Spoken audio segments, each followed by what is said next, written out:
যেই মানুষটা ২৬ বছর ধরে ইন্ডাস্ট্রি লিড করছে সেই মানুষ ক্যারিয়ারে আসলে ভুল ডিসিশন নিচ্ছেন কি নিচ্ছেন না সেটা যে মানুষটার সেকেন্ড সিনেমা রিলিজ হয়েছে তাকে জিজ্ঞেস না করাটাই মনে হয় ভালো। প্রথমত সাধারণ দর্শক হিসেবে কিন্তু আমরা চাইলে অনেক কিছুই বলে ফেলতে পারি। সাধারণ দর্শকের মধ্যে আমাদের যে মতামত দেওয়ার একটা টেন্ডেন্সি, আমরা চাইলেই ওভারনাইট কাউকে সুপারস্টার বানিয়ে ফেলতে পারি, আমরা চাইলে ওভারনাইট একজন সুপারস্টারকে আসলে ডাউনফলটাও দেখিয়ে দিতে পারি। তো আমার কাছে মনে হয় যে একজন মেগাস্টার, একজন সুপারস্টার যিনি আসলে এত বছর ধরে ইন্ডাস্ট্রিটাকে টিকিয়ে রেখেছেন, তিনি জানেন কোনটা ভালো কোনটা খারাপ হচ্ছে, তিনি বুঝতে পারছেন কোন গল্পটা তার জন্য দরকার, কোন গল্পটাতে তিনি কাজ করতে চান। দুই একটা ভুল বা দুই একটা ব্যবসা সফল ছবি নাও হলে আসলে পুরোটাই যে মেগাস্টারের দায়ভার আমি সেটা আসলে বলবো না।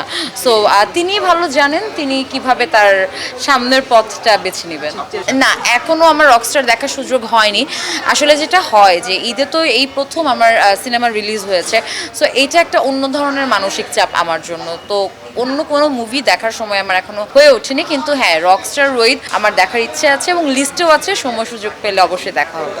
এবারের ঈদ আর অন্যবারের ঈদ হচ্ছে প্রথমত সিনেমা রিলিজের একটা ব্যাপার আছে, সেকেন্ড জিনিস হচ্ছে কি প্রচণ্ড পরিমাণের মানসিক চাপের একটা ব্যাপার আছে। ঈদে সিনেমা রিলিজ আসলেই মানসিক চাপের একটা ব্যাপার। তার মধ্যে প্রত্যেকটা যে জনরাগুলো আসলে জনরার সিনেমাগুলো এসেছে তার মাঝখান থেকে বনলতা সেন সাহিত্য নির্ভর একটা গল্প কতটুকু মানুষজন আসলে নেবেন সেটাও যেমন আমাদের একটু ভয় ছিল, বুঝতে পারবেন আত্মস্থ করতে পারবেন সেটাও একটা ভয় ছিল। সো এইবার ঈদটা বলতে গেলে আমার এখন পর্যন্ত টিল নাও খুবই চাপে যাচ্ছে যে কোন শোটা কেমন যাচ্ছে, কোনটা হাউসফুল হচ্ছে, দর্শকদের রিয়াকশন কি, পরিবারের রিয়াকশন কি, তো এগুলো নিয়ে আসলে যাচ্ছে এবার ঈদটা।